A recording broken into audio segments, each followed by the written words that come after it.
want everyone to meet TJ. And forgive me, I'm reading from your Instagram bio because it's so good. You are our very Asian non-binary gluten and dairy-free money habits coach and host of the Asian Detox Podcast. So I just got really like I can feel into each of those words being kind of what you're about is like be your own person.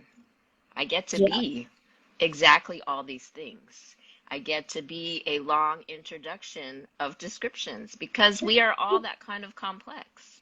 And you're Yes. owning that. And I really appreciate that being part of what you're about. And I think something that in our pre-conversation, we shared a lot of alignment in that not only are both of us have parents from Taiwan, Asian, Chinese culture, but I think from that space, we are both really about this authentic self, getting to be part of our expressions of being here. So me as a business coach, you as a financial money habits coach.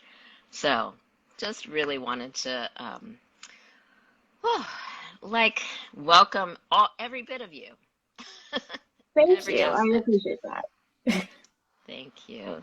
So to start out, where can people find you to get in touch with you so that as they're listening, they can learn more about you too? Yes. So we are on Instagram. So first of all, you can find me at tj.wey. If you're interested in the podcast, you can follow that at Asian_detox. And you can also find me on LinkedIn and Facebook with just my name. Nice. Yes. I followed your podcast, of course, listening to it, Thank preparing you. for this, but also just really appreciating a lot of what you have been talking about this morning. I was just listening to about your parents' threats to disown you. Yes, several times. I'm actually pretty sure my mom never retracted disowning me, so technically I'm not her daughter. Oh, you mean you ended on a yes? Because of course, I bet it just flip-flops back and forth, or Oh, all the did. time. Yeah. All the time. So at this moment, the switch is on for disowning. Not that, like, clearly not effective, but, you know. Yeah. Well, and maybe this is classic so many things, but Asian uh, child of immigrants bringing you up. I think this made you say, "Oh, I better get financially independent and not need any kind of inheritance to Yeah. float myself on." I was just thinking about that too, because my parents actually retired with more than they expected to. And my dad continues to harp on the idea that, like, he didn't do his job correctly if I can't survive on my own, even though he does have money that he could give me. Yeah, I bet he's really conflicted now, right? Like, too bad. Too bad he saved too much. Yeah. That's amazing. Yeah. So yeah, just a bit about the complexity of the cultures we come from. Yes. It's not always logical, is kind of what I mean by the complexity. But It's not always logical, but it must come from somewhere because it's such a shared experience. 100%. Yeah. Yeah. And I just, again, appreciate you. Somewhere you said about representation that you are an Asian podcaster and talking about being Asian. I am feeling out, I think, as a business coach, how to message on that because I Mhm. certainly think it is part of what makes me me, the superpowers of, you Yeah. and me, to say we had to swim hard to find our own identity because of not only whiteness, American capitalism, model minority, Asian cultures with their own patriarchy and Yeah. And ideas gender of roles. prosperity, all of those pieces. It's a lot of layers. Yeah. Yeah, a lot of layers. So, Yeah, and then growing up in the Bay, it was just standard for everyone. There wasn't anything where we thought, oh, we were supposed to figure out our own identity when we were younger. No, we all basically waited until after high school to figure it out. oh, I feel like I was literally told, you don't have any individual identity. Really, that's something bad American kids do. Bad meaning, you know what I mean? Bad meaning Yeah, like somehow it was like misbehaving, the bad example somehow. bad examples. Yeah. So literally told, no, we are the authority on what you are and what you get to express and how it looks because you're just a dumb kid forever, really. Right. I mean, Well, I'm and, still and a you know, dumb like kid. we were made to be like to serve the elders, so it's just always like that. And there's never a like, oh, and after this point, you get to do whatever you want. That doesn't exist. No, no. And of course, it's all meant to be a form of love and protection, Yeah. right? And survival. And I think many of our stories have trauma in our ancestry of all sorts. So honoring that piece and yet being here as ourselves today is Yeah. still all part of what we bring in. So with that tee up, if you don't mind talking about how you came to start your business. So I started my business several times actually. The first time I decided to go independent, I was maybe like 6 months into understanding what the financial independence, retire early movement meant for me and what I wanted it to look like. And I was just in a place in corporate America. I was an IT project manager where quite honestly, I got bored. I like worked myself out of a job because I made the process too efficient and this was a smaller company. So there wasn't like constant work for me to do. So the first time I left corporate America to start my own business, I like established the business as an LLC, got a website built, and like started networking in the Phoenix area. But I did the thing where like you yo-yo out of it because you get scared, right? I really only had maybe 3 months of runway that at least at the time, the way I calculated it, that's how I felt. I had 3 months. And I ended up going back to working for someone else as a contractor, and was really like in this space of like self-exploration. And I really feel like this is the case probably it's going to be the case the entire time I'm in business. Business to me is about that self-discovery, about learning who I am or who I want to be and moving towards it and expressing it in different ways. So I came back to the business in 2020 because then we were working from home, so I could be on like my personal laptop on the side when I had downtime. And that gave me a lot of freedom to explore, like, first of all, other streams of income. And at the time, it was still in kind of like the corporate project management space. But I got to networking with other online business owners, and my now accountability buddy, I hired her to work with me for a little bit as she's a brainstorming coach. And she helped me figure out that I wanted to do more than the corporate stuff. The corporate stuff was actually boring to me. So I pivoted. She started asking me about like my financial situation because like I had established myself in a way that I'm on track to retire by 40. I'm 31 right now. Wow. Just pause there. Super powerful. And do you mind if I just insert here? Jill Connection is asking this great question, and I wonder if this fits in here. I wonder how both of you feel about prioritizing your self-care as working women. So I just want to say, prioritizing your retirement. I mean, this is your big happy life. Like, this is some of what I coach to is like people are eking out their businesses like, oh, I just want to make more than zero. And you're like, no, man, big, no, right? Yes, I actually do not. I don't let my clients skip over the retirement thing, right? Like we figure out what their cash flow looks like, and I don't let them not create a retirement account. And for me, that's like the entry level of like, just create a separate checking account for some retirement funds. And here's like the recommended percentage to put in there. And then what they do with it, then I ask them to go to a certified financial planner and actually work that out for themselves, depending on their other financial circumstances. But I don't let them not create an account specifically for it. It's at least planting a flag to say, this is important. This is a bucket you get to fill. Yeah, I love it. Yeah. Is there any other self-care you can talk about? Prioritizing your self-care aspects. This is a topic I love because this is kind of like using money to figure out if you're like putting yourself in an unhealthy situation. The concept of, if I'm working a job that's exhausting me, that's draining my life out of me, like whatever it is that isn't good for you.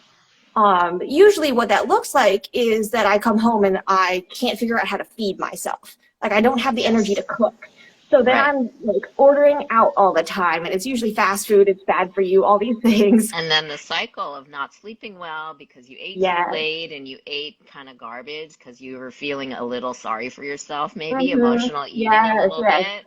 You're eating Wasn't your that easy for me to emotions. come up with? Yeah, like Yes. this is So familiar.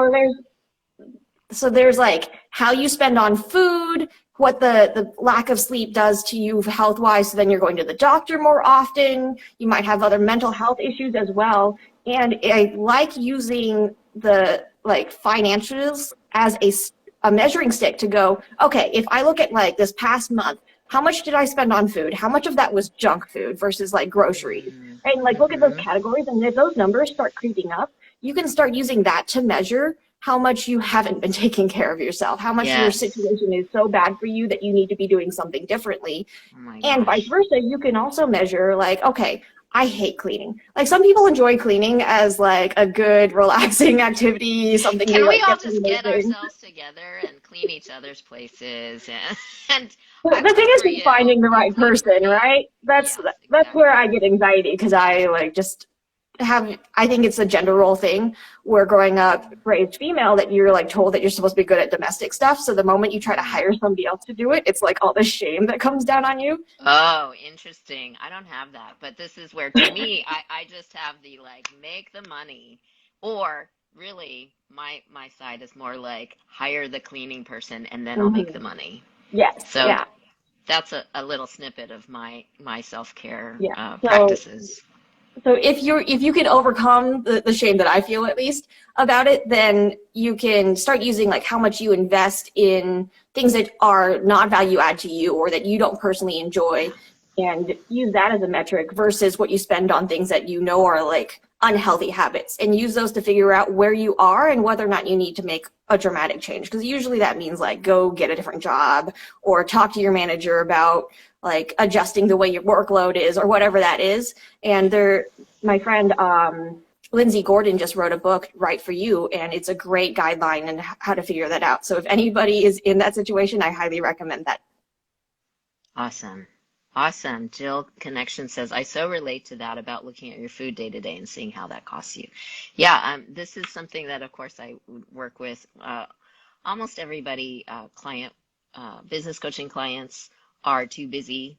And in a way, you're saying like the dollars tell the story. And I have an exercise or a tool that I say how you spend your time tells the story. And of course, they're proxy to each other, but I um, invite slash make them write everything that they're doing because they really don't know. I mean, they're just Mm-hmm. like, I shouldn't say don't know. What I mean is not aware of how many plates they're carrying, how many hats Mm-hmm. they're wearing through the day. And I just say, can we just look at this and free up some time? Right. Like, really, what is serving you and what Right. is most, um, you could say self-care because you need to be free to leave Yeah. yourself well, Right. including feeding and sleeping, but like way more than that, right? Like going, what is my allotment right now for retirement?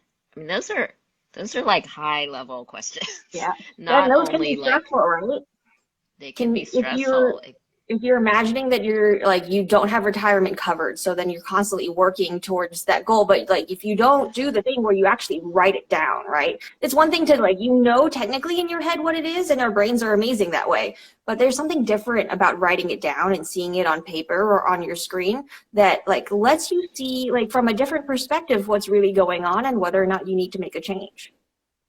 Well, and along those lines, time and money similar. If you're not super clear about what is needed, you might just be like, I don't know, as much as possible. You know what I mean? Yeah, And just and like that's so bad for never you. calm or never like it's okay. It's gonna be Yeah. okay. You know, Right. I've got my You never get handle on real it. rest that way, right? If you're constantly thinking, oh, well, if I like, I'm going through this right now. I like got on this Webtoons app where you like pay for new chapters. And I'm like, well, if I was working, I wouldn't be spending this money and I would be making money in order to read the stuff that I like to read. So it's Oh, that weird amazing. balance of Yeah. like, you sacrifice the rest in order to make up for what you feel like is that scarcity mindset.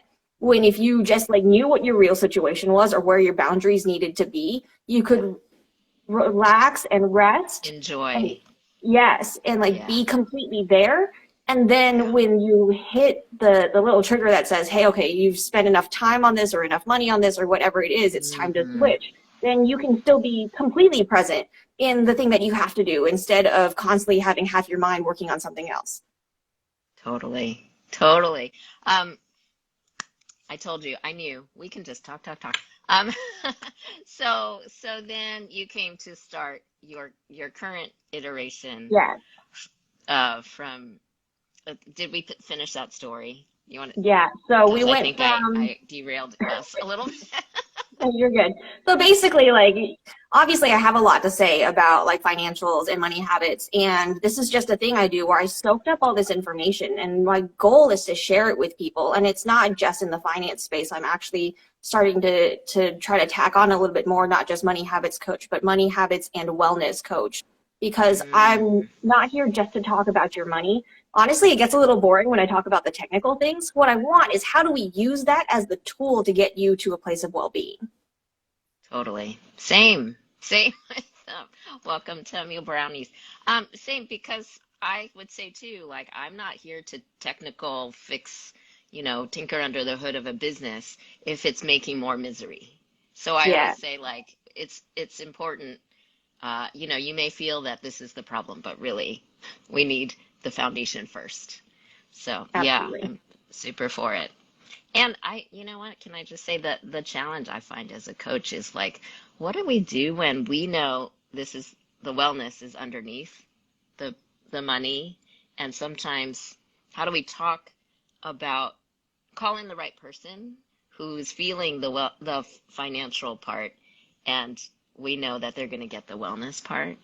I don't know if Hmm. you've struggled with that, but it's something I'm I working on. do struggle with it because, and this is partly my personality, is if somebody is so far in the hole that they've like built a business that they're absolutely miserable in, that they've built a cycle basically of they've invested a lot in their business, so their business expenses are super high, and they're not making the sales to pay those expenses, then there's a Mm-hmm. lot going on there that go beyond just the money aspect because it's a whole lifestyle design choice as well as a sales pipeline problem that I usually stay away from Yes. those really big, hairy ones because I'm not a sales Yes. coach. Got it. Yeah, yeah, yeah. Totally. Totally. But But when at you're in least a you can place, point them to yeah, like, hey, what's not working here is about yeah, happy life, right? yeah, because what I want is them to get to that balance point. And it's really tough because like the financial coaching space is also like, well, you're feeling tight about your money and then you're going to pay somebody else to help you with your money. It feels counterintuitive to a lot of people. Totally.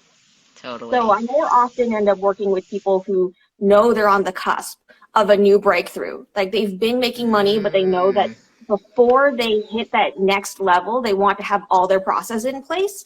That's usually where I come yes. in because those people know that they have not been looking at their money correctly and they need that Nice. system designed. And this is usually also when they start hiring help and are looking to hand off, like usually when you're a business owner you're the only one you allow to touch your cash, right? You're the only one that gets Right. to go into the bank account. You Right. don't give Which is anyone quite else that appropriate login. for a while, right? Yes, yes. For, But yeah, these for the beginning. people are getting to a point where they're like, well, maybe I can trust somebody else to do it, but how do I make sure that they're doing it correctly? Or how do I make sure that I still have a pulse on how our finances are going, even if I hand it off? And that's where my process comes in. I love it. Okay. So then I'd love to hear about some of your client stories and sort of your greatest joy in your coaching work so far. My greatest joy, I love when so my method is called Abundance First, and I go through a customized template with people, and depending on their model, I just make sure that all of prioritized expenses are covered while they're going through their business. And my greatest joy about it is I usually get them established on it and get them over the hurdle of things like you need multiple bank accounts. Large corporations, Mm, Fortune 500s, have multiple bank accounts, like hundreds of mm-hmm. them. So we Mm, want to take that best practice and implemented it in our business, but usually there's some kind of hurdle there of like, oh, but I got to go to the bank. They're asking for all these paperwork and all this. So I give them accountability to get that part done. yes.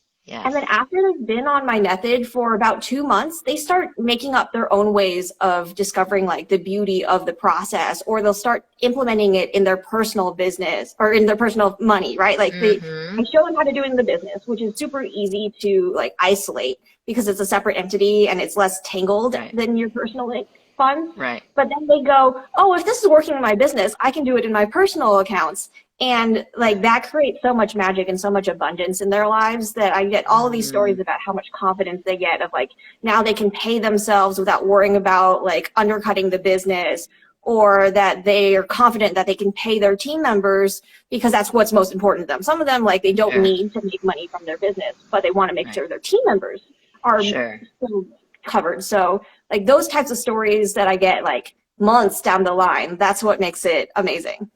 Yes, I love it. So many celebratory stories I can imagine. Because once they feel that, I keyed into the part where you're not just giving them a system, you're giving them power, right? Like where they're like, oh, I get it. This is so awesome. I know how to make this work for me Yeah. now. And Yeah. It's then about yeah, it's about them proving to themselves that they're good with money. yes, true. So then I bet how are you dealing with it when people say, oh, I'm just not good with money? Do So you I have a asked them, process to help them through that? yeah, well, first of all, I want to, like, and this is a whole coaching thing, right? You ask the open-ended questions. You go, why do you say that? Like, what stories are you telling yourself? And then, especially because most of my clients are business owners, I start digging into the parts about their business that make them feel that way. And usually Hmm. the story that for the clients that come to me are people who know they're making sales, but then they don't get to pay themselves, or like whatever's left at the end of the day, or when they go to pay their taxes, they're like, wait, where did all this money go? And so it's this weird dichotomy of like, or this cognitive discord of they know they're making money, but they don't know where it all went. And that's why they say they're bad with money, because it's not like they never had any to begin with. They just feel like they've been mismanaging it. And so I try to help them straighten it out and show them what happens and what habits they can change or improve to prove to themselves otherwise. Yes, I like that. I can totally see referring some of my clients to you for that piece of it. It's because it is uh, a whole different muscle that you have lots of details for. So that's great. It's great to hear more how that can work. Um, so I love to unpack a little bit any business challenge that my guests have right now. Because I So just love people to hear that even, people really good at money absolutely. have business challenges, even Yeah, good like at business. Yeah. newsflash, we're human. If I like flip to my kitchen, it's a disaster. And that's like my favorite Yes. example of how human I am. Yes. Oh, amazing. Yes. My business challenge, and this is, it's kind of like twofold because I just launched the Asian Detox podcast, and I like really feel a lot more called to talk more in that space of like how my Asian identity shows up. And the podcast is like kind of me living out loud or in public for people this journey that I'm going through that has been part of my business. And I touch on money topics, but I don't like to get technical there. So I put it more into like a cultural, like human interest type of category than I do in terms of like financial podcasts. So there are two different categories to me. Hmm. And this transition has made me realize that like I don't just want to be just a money coach, right? I want to have that wellness aspect in it. I want what I say to like apply more to people of color and specifically Asian Americans. And what that means to me going forward in my business is that I have not been spending much time actually marketing the money coaching side of things. So that income has dropped. And for full transparency, I still consult in the corporate world as well. So that also isn't a whole nother like Mm. context switching world. And that's actually where a lot of the revenue comes from. Last I looked, it was 90% of my revenue for the year.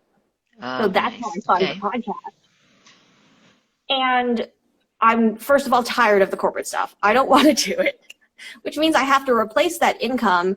And while the money coaching stuff is great, it's not something that I want to push on people. So it's not something where I'm going to be like really pushy about selling. It's not something everybody needs, or you have to be in the right mindset in order to like Hmm. get the value out of it. So I'm Mm-hmm. also not here to like subscribe to like the bro marketing version of like Sure. pushing my service on people. So where I really love to go long term is to be a speaker. And for like in corporate spaces, that would be on pronouns or mental health. In like more conference spaces, it would be like more motivational, especially speaking to Asian Americans and kind of like that wake up feeling of like, guys, you have probably been following this Asian approved or Asian parent approved path for most of your Mm. life. And here we are on the other side of it, getting to be like our fully authentic selves. And it doesn't always look the way that our parents wanted it to. And it doesn't have to look Yeah. like us either. But I want to give people the opportunity. And usually they already have all the tools they need to become their fully authentic selves. They just need somebody to tell them, like, give them permission. So that is Mm-hmm. long term where I would love to be. Wow. Awesome. And like kind of totally different. But I can Yeah. totally picture it. As you were saying it, um, I was picturing the sad conference rooms of, say, Facebook. I've never worked there, but I'm just making a story of like the bros going like, yeah, we got Asian people. How do we HR serve them? And they have no idea, right? They have no idea how to make something relevant that supports being Asian and everything else we are in these Yeah. spaces. Um, Forgive me. Maybe they have these places that are really abundant. But what I mean is like plenty of HR programs are like, yeah, we should really do that and have no um, way, really, Yeah. no capacity within the org to serve them. So then you come in and say, come on in, people. Because Yeah. I think what I pictured too is maybe there's even peer-led kind of like, this is hard to be here. Do you feel it's hard to be here? You know what I mean? There's like a little Yeah. bit of a sense of You it, need that but then validation. what are they gonna do about it, right? Like, does one of them, like, it's ironic, the person who needs it is the one that's like, hey, yeah, can you lift us all up on this?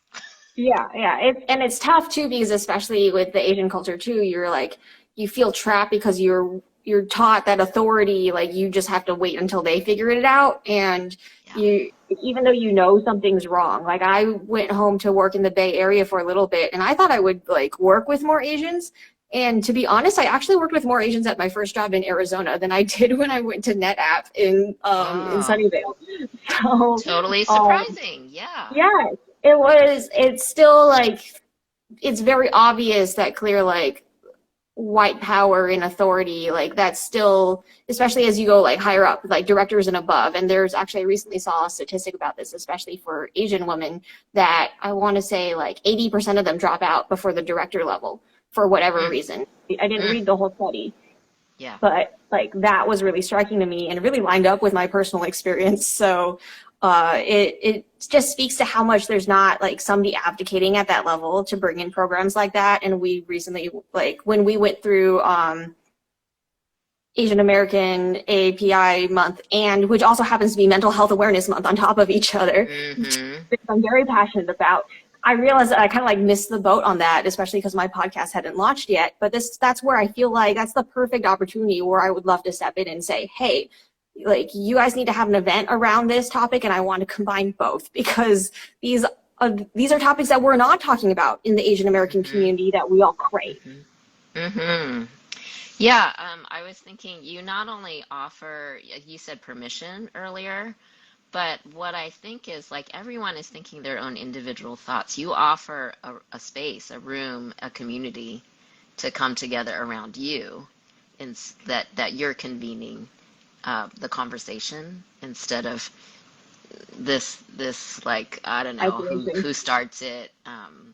I find one of the things that I find really interesting and challenging in general in like work life in general, but especially white America, I don't know, the leadership of groups, the leadership Mm, of community groups, where how does it get to be really reflective and serving and not a weird power thing and not so like a leadership vacuum.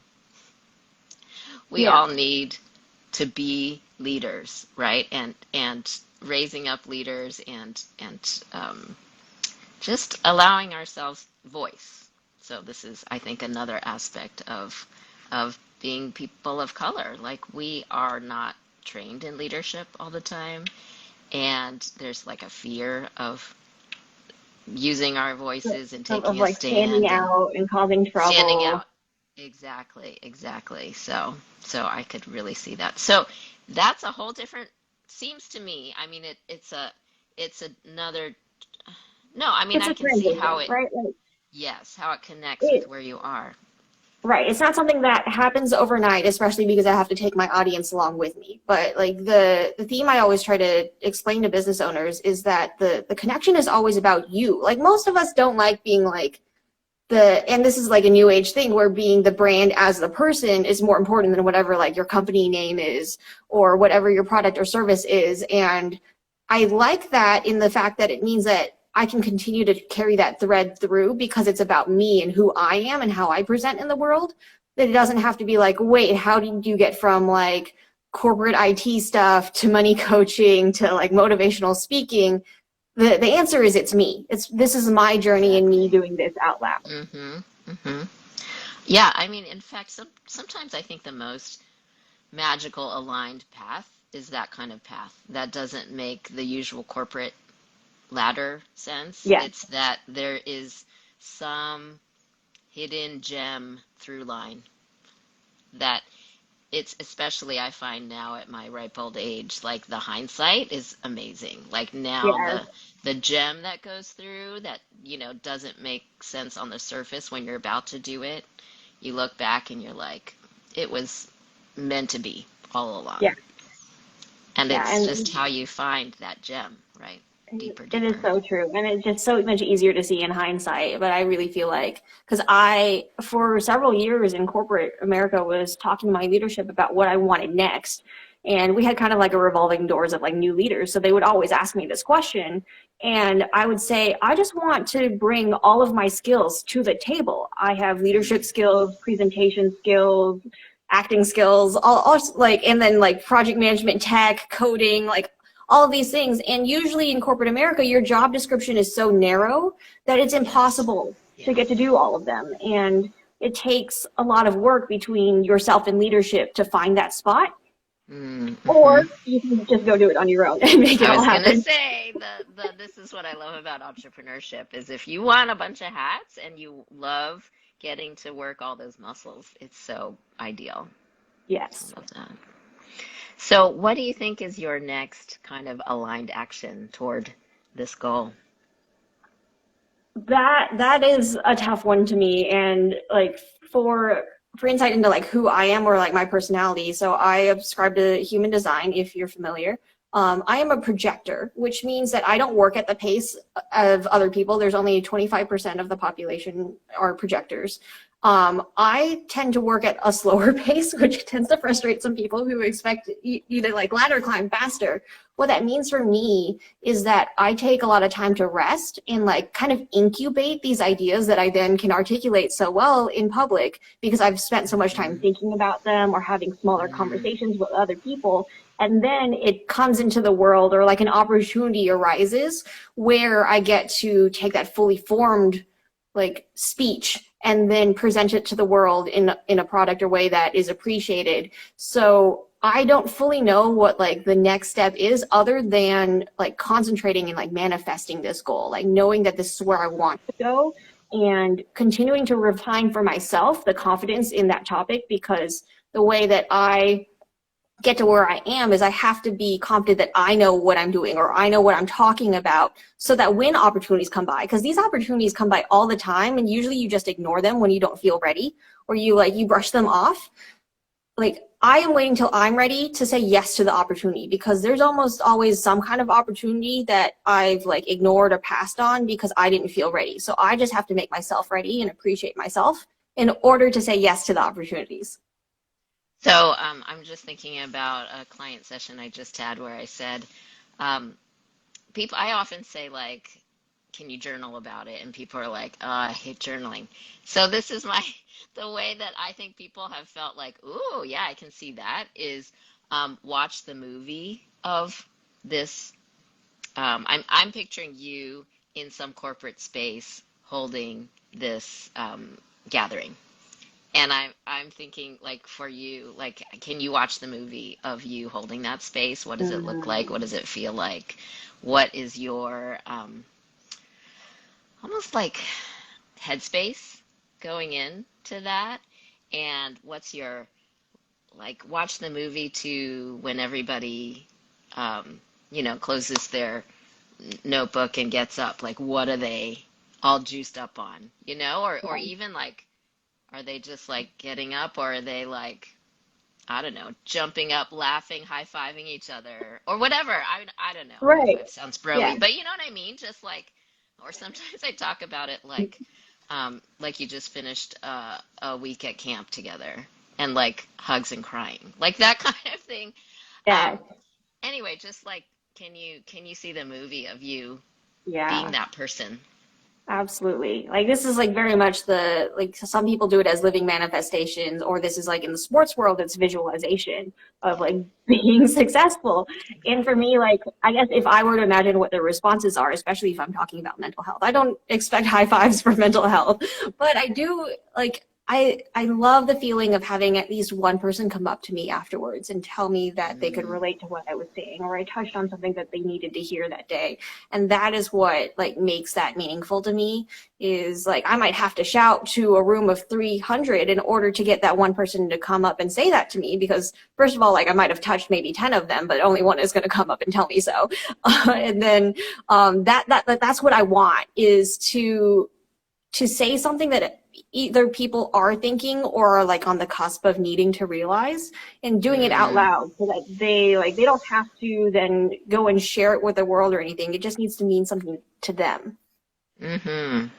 Now, I'm just picturing one more than 10 and 1 out of 300, by the way. I'm picturing way more than that, because I can see what a need it is, really, and how there's just like a thirst for what you're offering, I think. But also, regardless of who comes up to you afterwards, what I think is kind of the more amazing in some ways is you have been hired by this business to say a thing, and they better back it up after you say a thing, no matter That's the what, tough part. right? Like, do you know what I mean? It's kind Oh, of I totally amazing. feel that. Yeah. I had an opportunity a couple months ago, back when we were doing like Pride Month things, that to speak on pronouns. My pronouns are ze and zer, and I asked the person, hey, like, what is the goal of this talk? Why did you seek out somebody to talk about pronouns?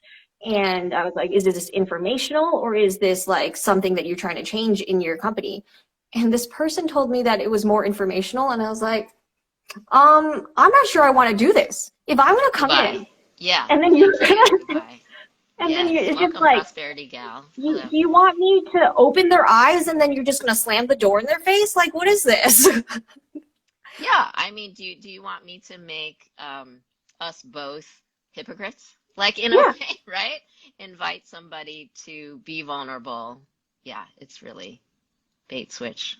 So, Yeah. I yeah, was like, you can pay me for that. I'm not doing it. Like, yeah. So then, interestingly, it's all the pre-work, right, to find that business that honestly, authentically is like pained that their people are not feeling their full permission to be whole and themselves.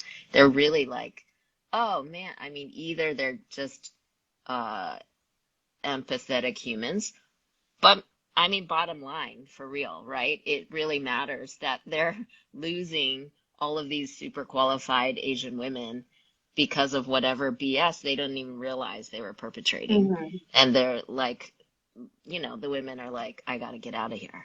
This is not for me.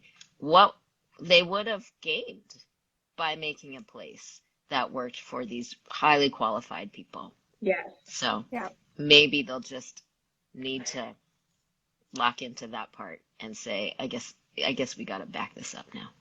Yeah. Yeah. Well, I mean, that's why I have two versions of that talk. One that's meant specifically for executives to explain why it matters and what it could do for them.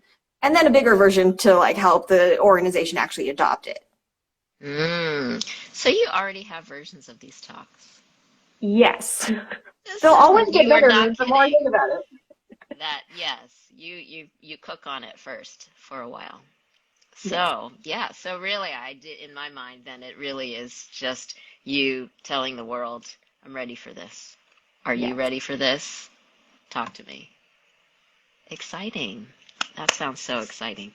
Um, how would you like people to talk with you? Okay, we said on Instagram. Is there like an opportunity right now you want to invite people to call to action?